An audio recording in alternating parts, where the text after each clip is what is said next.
यार वेख तो सही ओनू। ओए।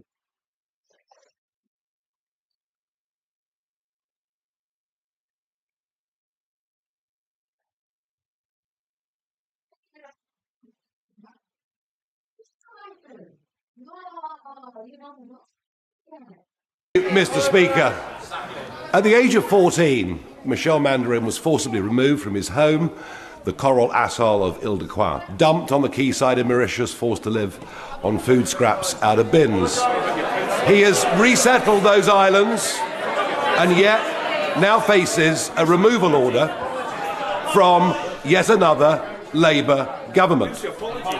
So maybe twice in one lifetime, he's going to be asked to leave his homeland. Can I ask the Prime Minister, for a government that is full of human rights lawyers, within and without, why do the opinions and human rights of indigenous Chagossians not matter to him at all? Britain's Parliament just exploded. Nigel Farage exposes Starmer's hypocrisy on human rights, but Starmer fires back with a brutal takedown. Is Labour erasing indigenous Brits while protecting invaders? Watch this insane clash that proves the UK's falling apart. Hit play now. Prime Minister. So he has neither the decency nor the backbone to condemn a death threat to a member of this House, whichever party they are in. He doesn't have the decency or the backbone to condemn it and to sack the individual. And that just shows that his party have got nothing to offer the country but grievance and division. Look at their candidate in Gorton and Denton, a man who says anyone who isn't white cannot be English. No wonder he's been endorsed by Tommy Robinson. It doesn't represent our country, and anybody who wants to stand against that hatred and division should vote Labour on Thursday tomorrow in Gorton and Denton.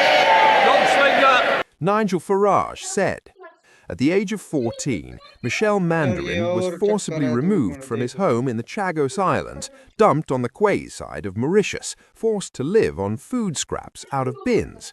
He has resettled those islands and yet now faces a removal order from yet another Labour government. Fully apologise, so maybe twice in one lifetime he's going to be asked to leave his homeland. Can I ask the Prime Minister, for a government full of human rights lawyers within and without, why do the opinions and human rights of indigenous Chagosians not matter to him at all? Prime Minister Sir Keir Starmer.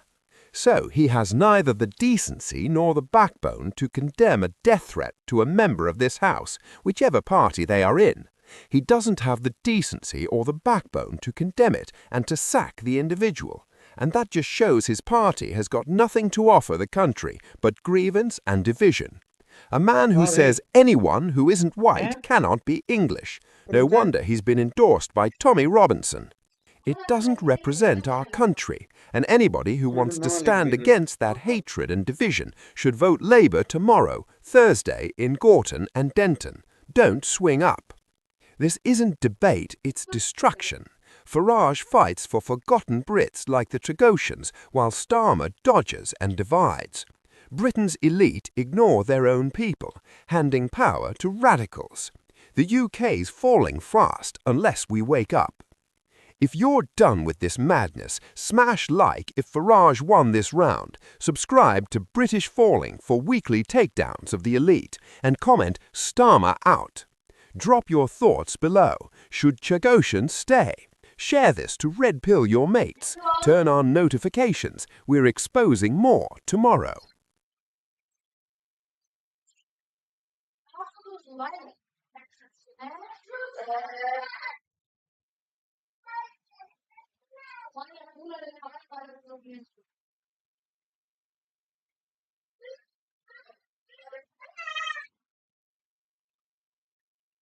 Nigel Farage. Thank you, Mr. Speaker. At the age of 14, Michel Mandarin was forcibly removed from his home, the coral atoll of Ile-de-Quoi, dumped on the quayside of Mauritius, forced to live on food scraps out of bins. He has resettled those islands and yet now faces a removal order from yet another Labour government. So maybe twice in one lifetime, he's going to be asked to leave his homeland. Can I ask the Prime Minister, for a government that is full of human rights lawyers, within and without, why do the opinions and human rights of indigenous Chagossians not matter to him at all? Prime Minister. So he has neither the decency nor the backbone to condemn a death threat to a member of this House, whichever party they are in. He doesn't have the decency or the backbone to condemn it and to sack the individual. And that just shows that his party have got nothing to offer the country but grievance and division. Look at their candidate in Gorton and Denton, a man who says anyone who isn't white cannot be English. No wonder he's been endorsed by Tommy Robinson. It doesn't represent our country, and anybody who wants to stand against that hatred and division should vote Labour on Thursday tomorrow in Gorton and Denton.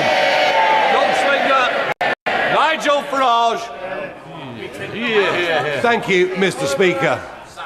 At the age of 14, Michel Mandarin was forcibly removed from his home, the coral atoll of Île-de-Quoi, dumped on the quayside in Mauritius, forced to live on food scraps out of bins.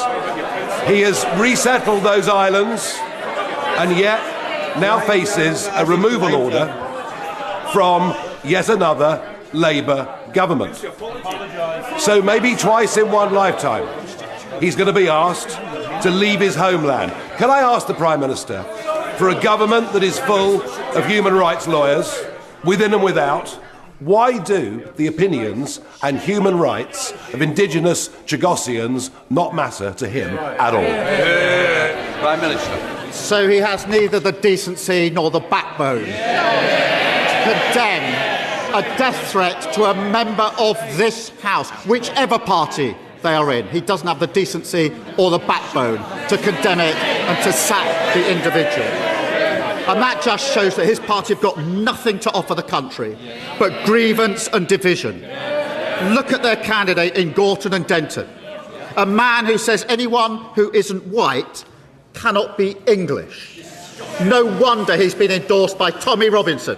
It doesn't represent our country, and anybody who wants to stand against that hatred and division should vote Labour on Thursday tomorrow in Gorton and Denton. Nigel Farage. Thank you, Mr. Speaker. At the age of 14, Michel Mandarin was forcibly removed from his home, the coral atoll of Île-de-Quoi, dumped on the quayside in Mauritius, forced to live on food scraps out of bins. He has resettled those islands and yet now faces a removal order from yet another Labour government.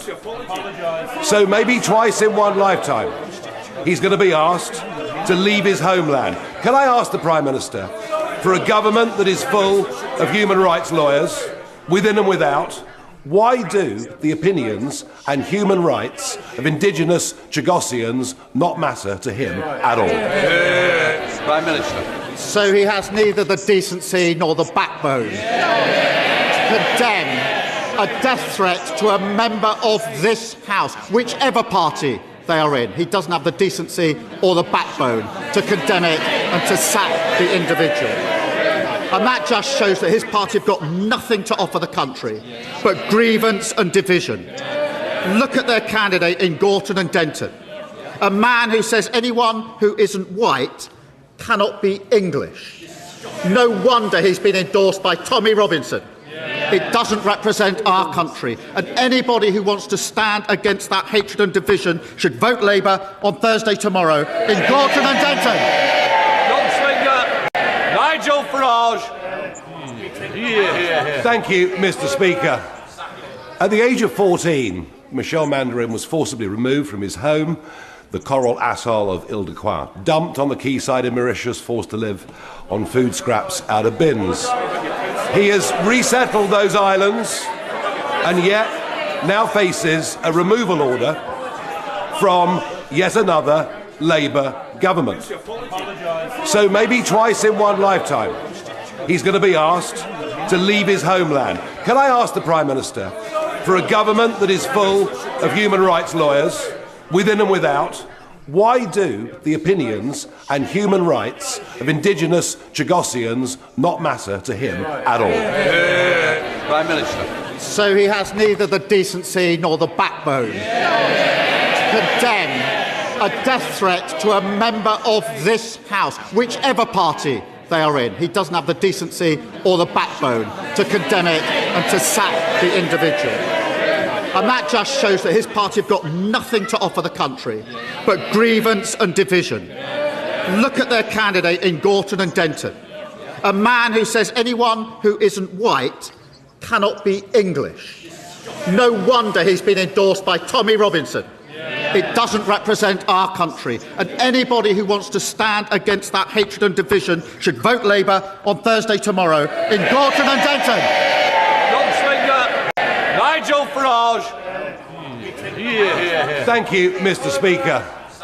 At the age of 14, Michel Mandarin was forcibly removed from his home, the coral atoll of Île-de-Quoi, dumped on the quayside of Mauritius, forced to live on food scraps out of bins.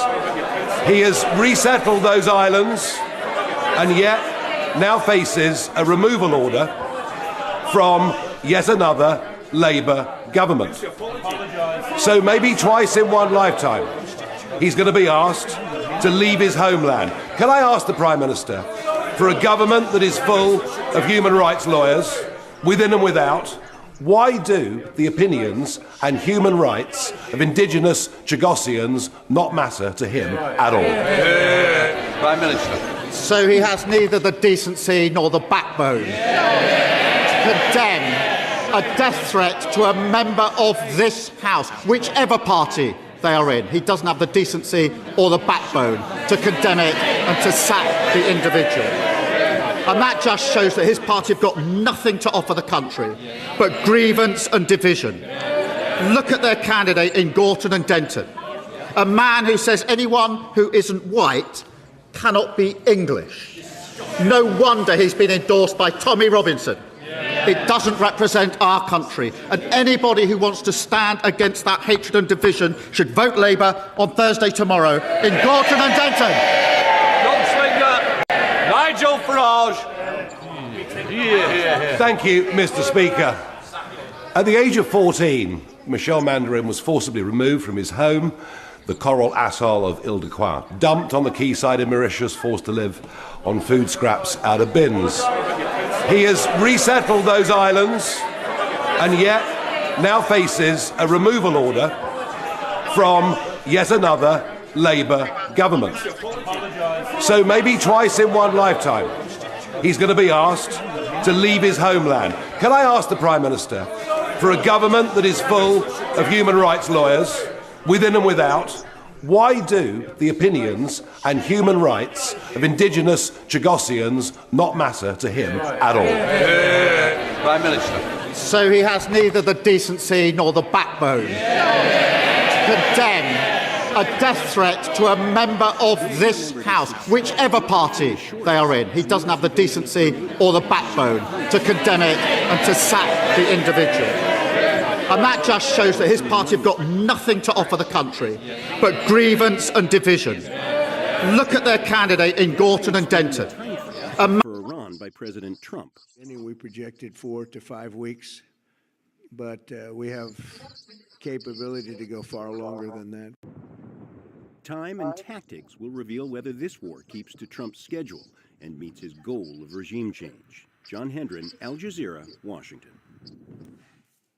Ben Hodges is a retired Lieutenant General and former commander of the US Army in Europe, and he joins us live from Frankfurt in Germany. General, thank you so much for joining us. What is your assessment so far of the conflict? Well, we still don't know what the president's end game is. What is the reason that we're doing this? I've heard many justifications, but it's not clear exactly what we want the region to look like when this is all done. And I think this is the challenge. Well, the thing is that they seem to have a clear objective in the sense that it's easy to start a war, but it's very difficult to perhaps end one successfully. And we have no idea what their idea of success is. Is that what you're getting at? Yeah, that's exactly what I'm saying. I've heard multiple reasons, whether it was to make sure Iran did not have a nuclear weapon, to make sure that Iran could not support terrorism, to eliminate Iran's ability to make ballistic missiles, to protect protesters, a lot of different reasons. But I've never heard the president or his administration say the desired end state is.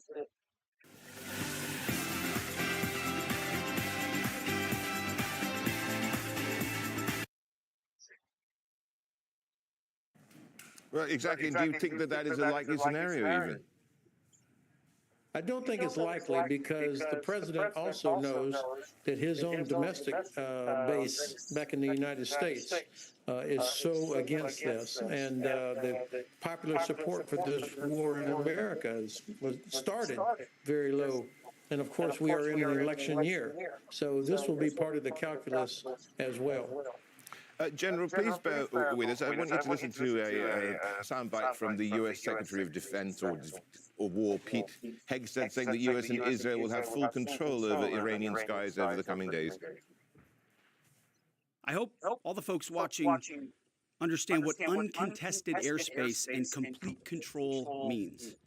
It means we will fly all day, all night, day and night, finding, fixing, and finishing the missiles and defense industrial base of the Iranian military, finding and fixing their leaders and their military leaders, flying over Tehran, flying over Iran, flying over their capital, flying over the RGC, Iranian leaders looking up and seeing only U.S. and Israeli air power every minute of every day until we decide it's over.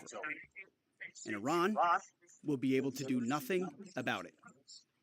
B-2s, B-52s, B-1s, Predator drones, fighters, controlling the skies, picking targets. Death and destruction from the sky, all day long. We're playing for keeps.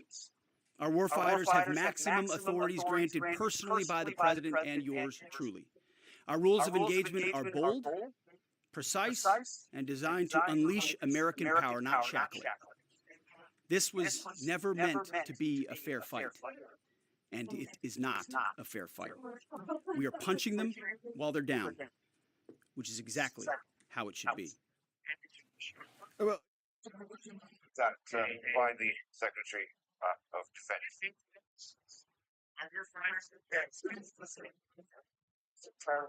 It's inappropriate for the Secretary of Defense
I love air power, but that by itself is not going to accomplish what likely end states ought to be.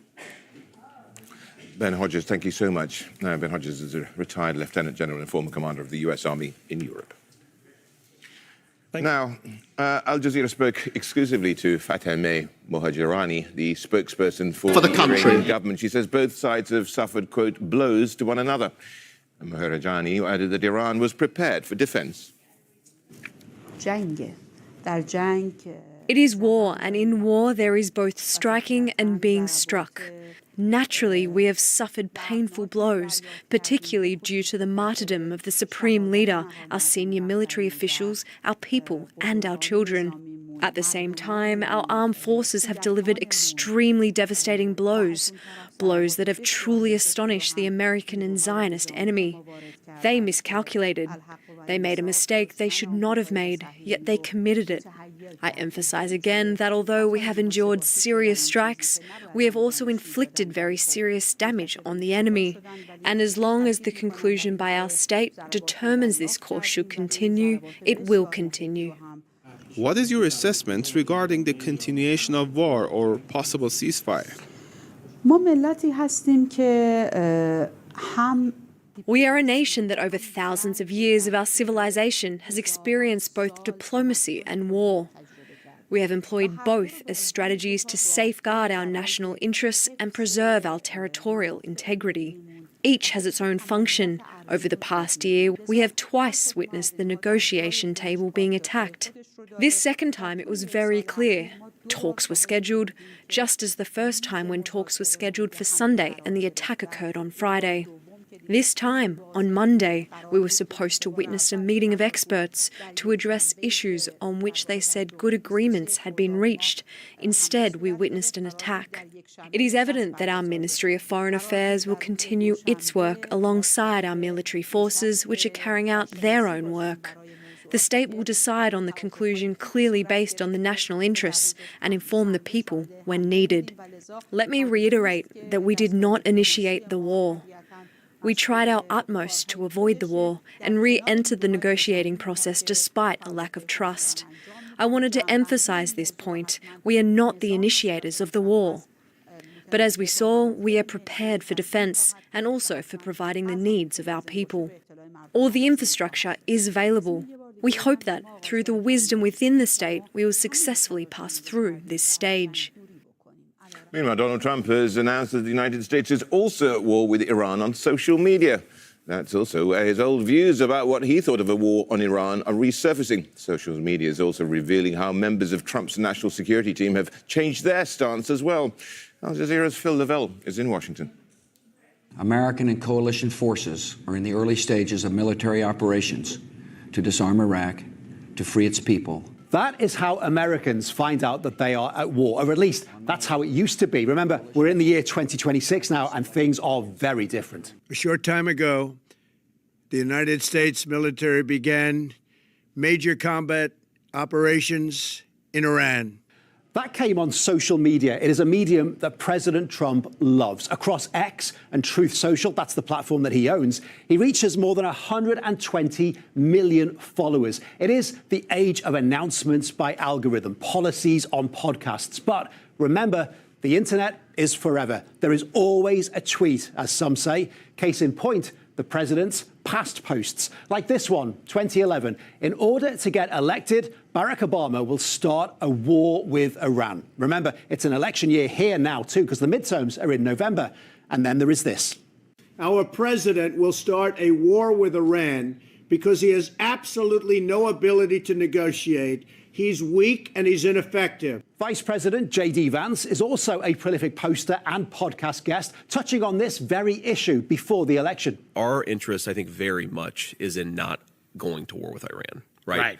It would be a huge distraction of resources. It would be massively expensive to our country. There he was in the Situation Room with Director of National Intelligence Tulsi Gabbard as those strikes began. She once ran to be leader of the Democrats, and also online you can see she sold T-shirts opposing any war with Iran as recently as 2020. Now, posts are flying up, eager to catch the president's eyes and ears. Some from his own party, furiously trying to turn him away from action. Republican Thomas Massie says, "I am opposed. This is not America first." Former Congresswoman Marjorie Taylor Greene says Trump, Vance, Tulsi, all of us campaigned on no more foreign wars and regime change. Even the late influencer Charlie Kirk, nearly 6 months after he was murdered, Republicans are now reminding Trump of his views on regime change. Okay, that sounds good, but that's pathologically insane. I'm sorry, it is. But the president is also getting a huge amount of support online as well. Republican Senator Lindsey Graham calling Netanyahu and Trump the modern-day Roosevelt and Churchill. Senator Tom Cotton saying the president was right to act. Even Democrat John Fetterman saying President Trump has been willing to do what is right and necessary to produce real peace in the region. Ultimately, nobody knows how long this war will last, when the US will deem mission accomplished. For the best indication, you could do worse than keeping an eye on social media. Phil Lavelle, Al Jazeera, Washington.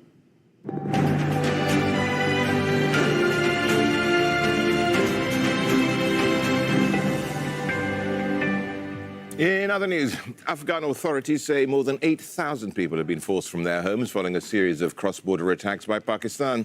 Islamabad launched airstrikes last week. The Pakistani government accuses Kabul of harbouring a group called Tehreek-e-Taliban, Pakistan, and allowing it to stage cross-border attacks.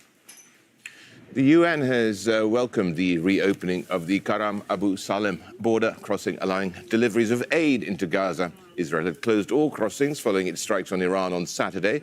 But since it reopened on Tuesday, only 14 fuel trucks and 2 commercial lorries have entered Gaza. Tariq Abu Azum reports from Gaza City.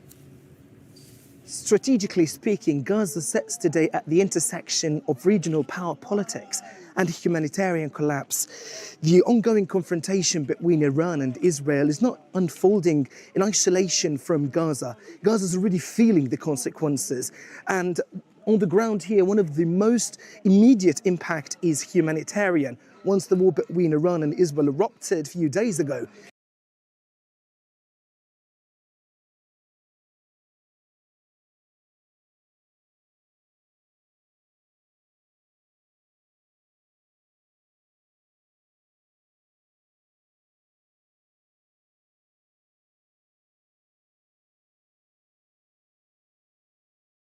the Israeli military shut down all border crossings with Gaza. And following an American pressure, Israeli authorities have opened only Karam Abu Salem crossing yesterday, allowing only for 14 trucks to access Gaza. They were mainly loaded with fuel and a very limited number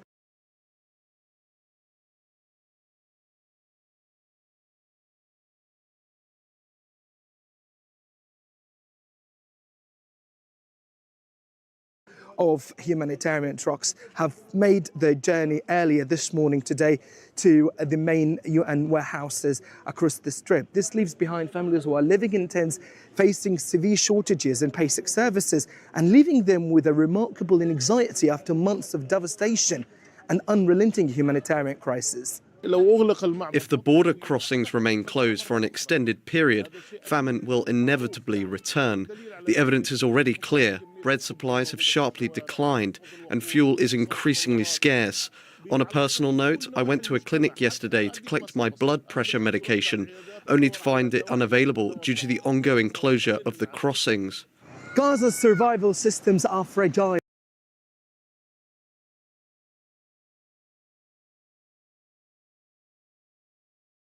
And the current war between Israel and Iran is placing further strain on Gaza's population, who are still feeling anxious that Gaza could be sidelined or forgotten amid big headlines in a time when a humanitarian crisis is still far from over. Tariq Abu Azum, Al Jazeera, Gaza City, Palestine. I'm Rashad Salamat. Rob Matheson will be joining you in a couple of minutes. But before that, Nepal is holding pivotal elections on Thursday. Youth-led protests ousted the government in September. Tony Cheng reports from Chitwan in the southwestern part of the country. A warm reception for candidate Renu Dahal in rural Nepal. A former mayor and daughter of a 3-time prime minister, she has a strong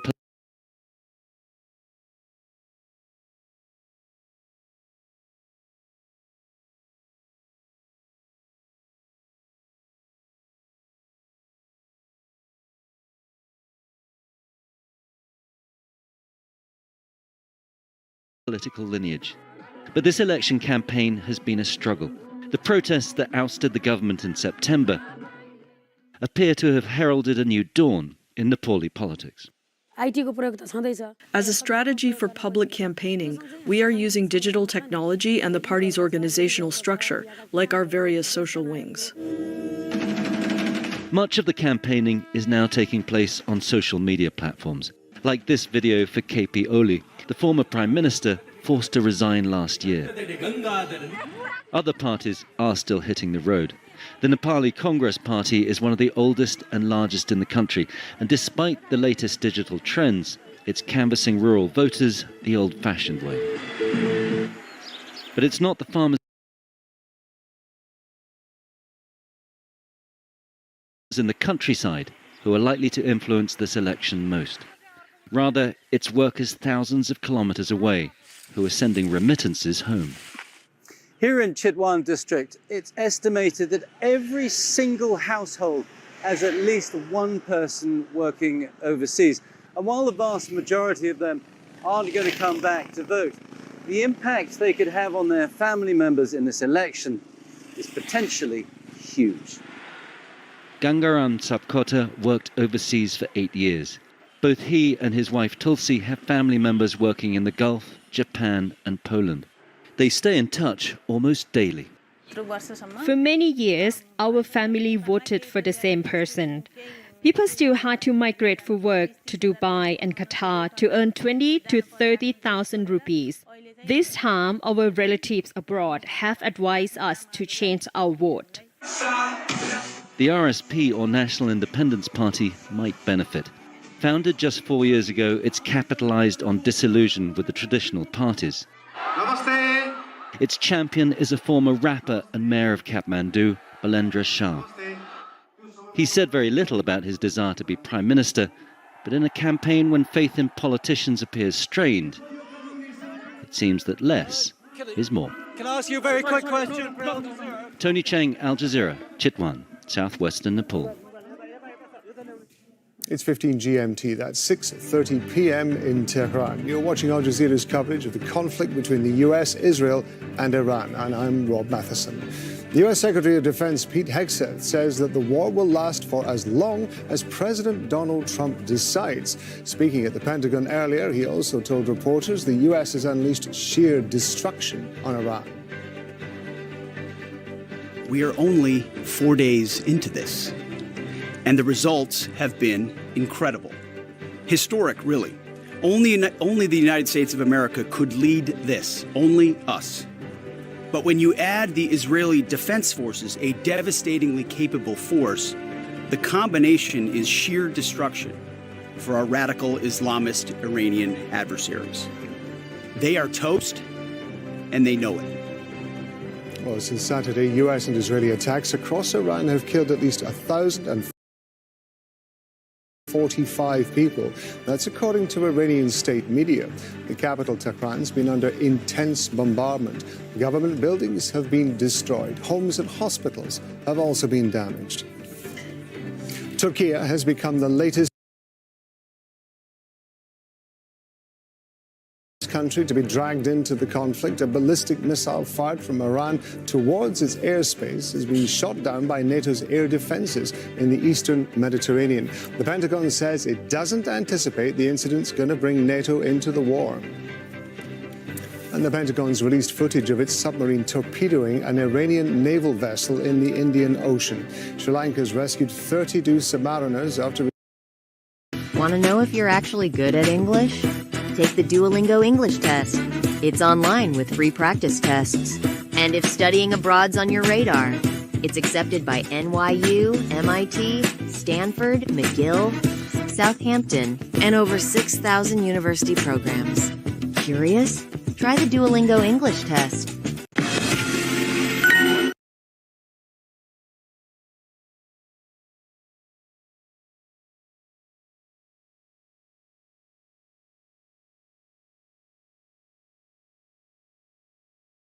Families fleeing the southern suburbs of Beirut have been sleeping rough in the streets in the safer parts of the city.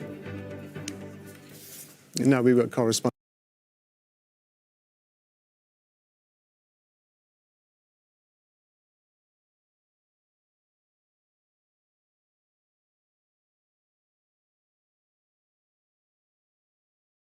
It's in Doha, Washington, D.C., Ramallah in the occupied West Bank, and at the Turkey-Iran border, Gal in Sri Lanka, and in Tehran. But first, we're going to go to Noor Odeh in Ramallah. Let's talk about the succession process that's going on in Iran at the moment. Israel's Minister of Defense, Israel Katz, says that if any new leader emerges in Iran, they're going to be hunted down. Israel determined that the regime in Iran is going to cease to exist.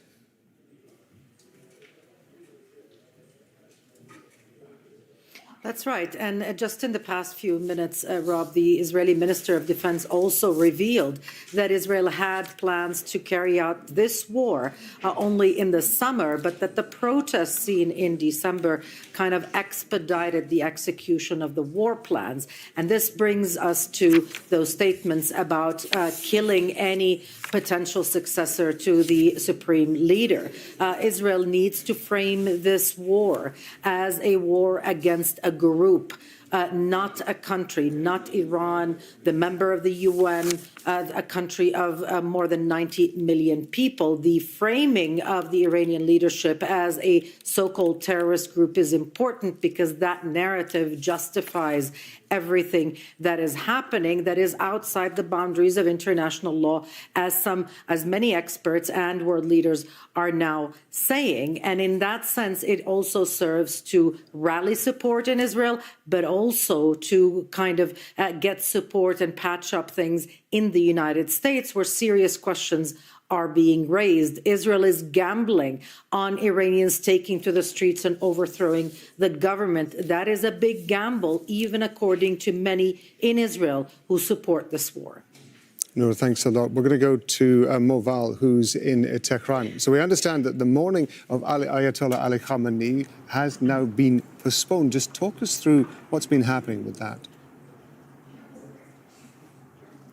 Yes, until middle of the day today, there were news that this morning will take place later today, but understandably it has been postponed because Tehran was under bombardment constantly, non-stop for the last 4 days, and for people to come to this place, it's a security risk. We haven't had a specific explanation, but the understanding here is that it has to do with security, with logistics. The Ayatollah Khomeini Mausoleum here in Tehran is a large facility, and it was supposed to host millions of people for this ceremony. And most of the people of Tehran, most of the residents of Tehran are outside the city right now. So many people were expected to drive to the city just for this occasion. And it's going to put a lot of logistics challenges in this regard. So, I mean, it has been postponed, but also they're saying that it's not cancelled, it's going to happen. At the same time, a member of the Assembly of Experts has told the media here that the preparations are underway and that they are in their final stages for the election of a new supreme leader for the country, and that it is going to happen anytime soon. But he did not give a specific timing for it, considering the challenges also security-wise and so on. Israel has promised to kill any new leadership. Also, Americans have even already talked about it. President Trump yesterday said the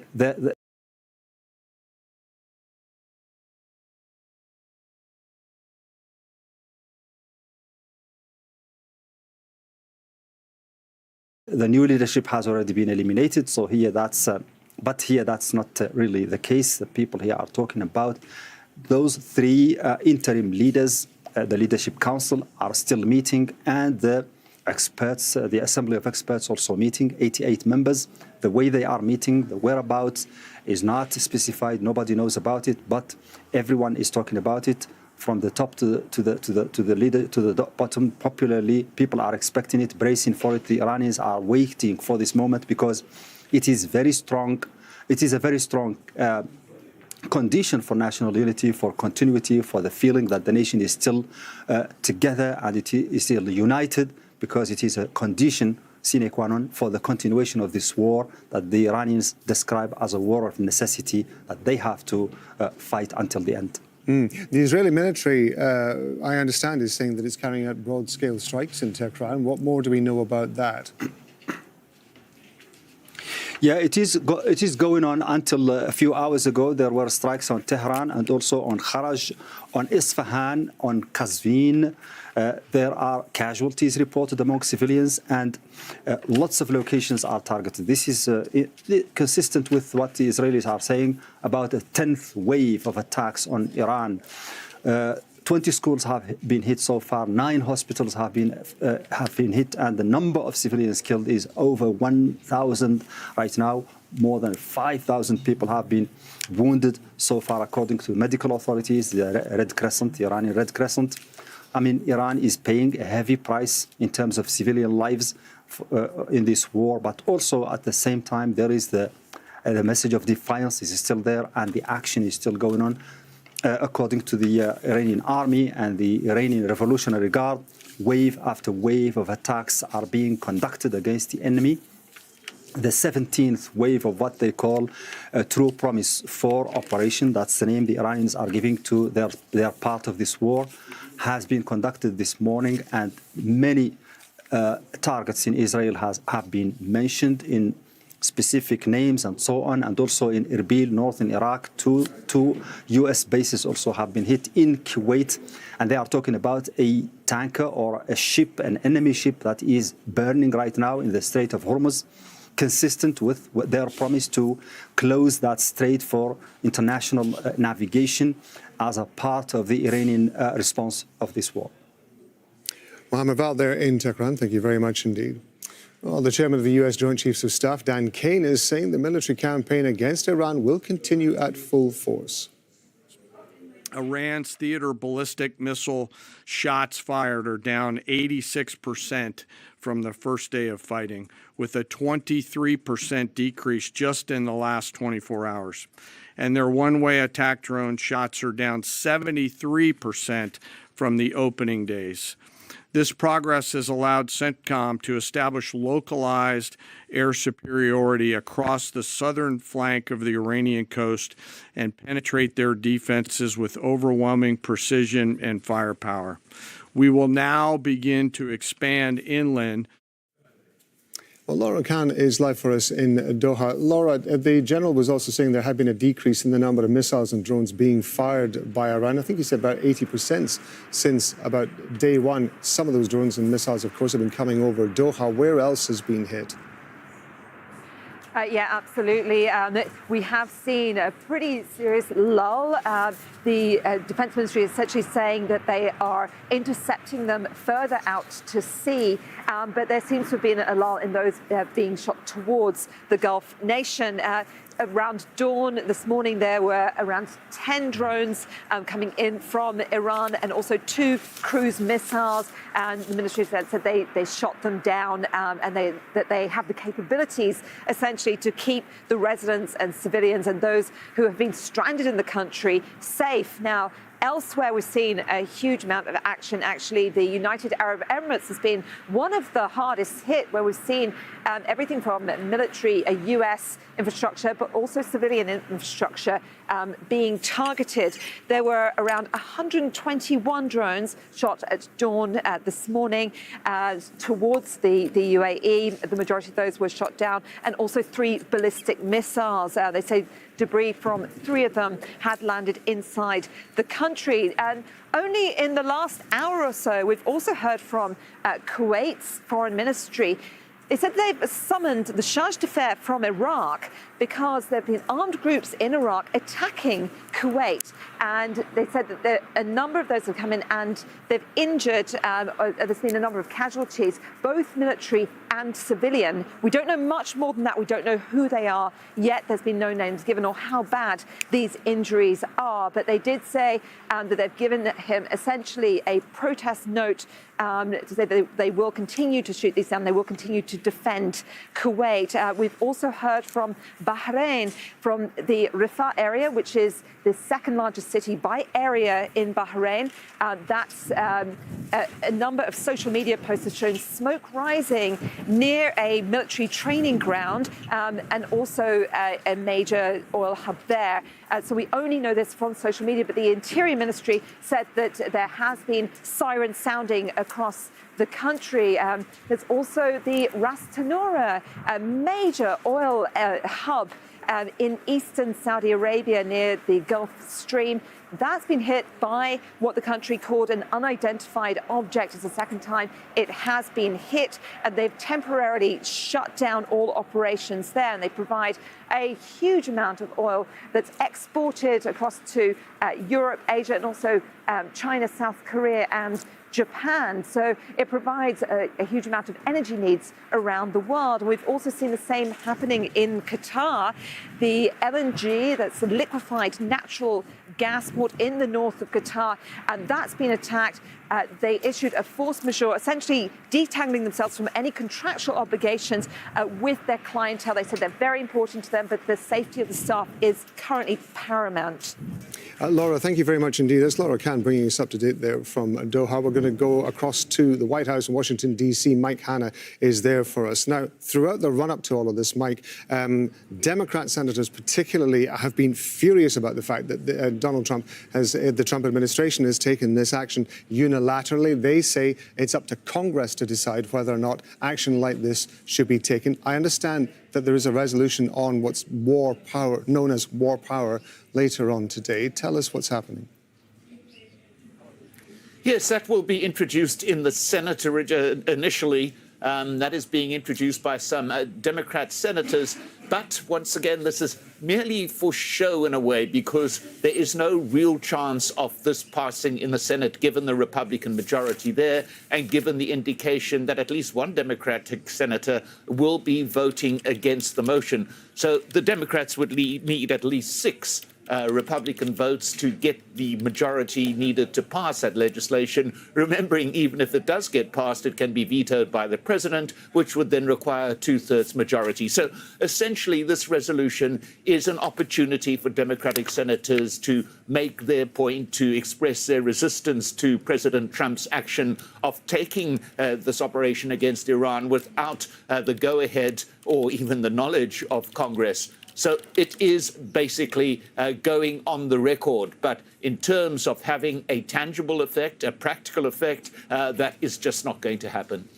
Mike, for now, thank you very much indeed. That's Mike Hanna there at the White House. Well, as we mentioned earlier, Ankara says a ballistic missile was fired from Iran towards its airspace, but it was destroyed by NATO's air defences in the eastern Mediterranean. Shrapnel has fallen on the southern town of Dotyol. The Incirlik air base in the nearby Adana province hosts US troops. NATO has condemned the attack. The Turkish foreign minister has protested the incident to his Iranian counterpart and says Ankara reserves the right to retaliate. Sinem Kosyoglu is joining us from the border between Iran and Turkey. Just tell us, first of all, Sinem, where you are and what you're seeing at the moment.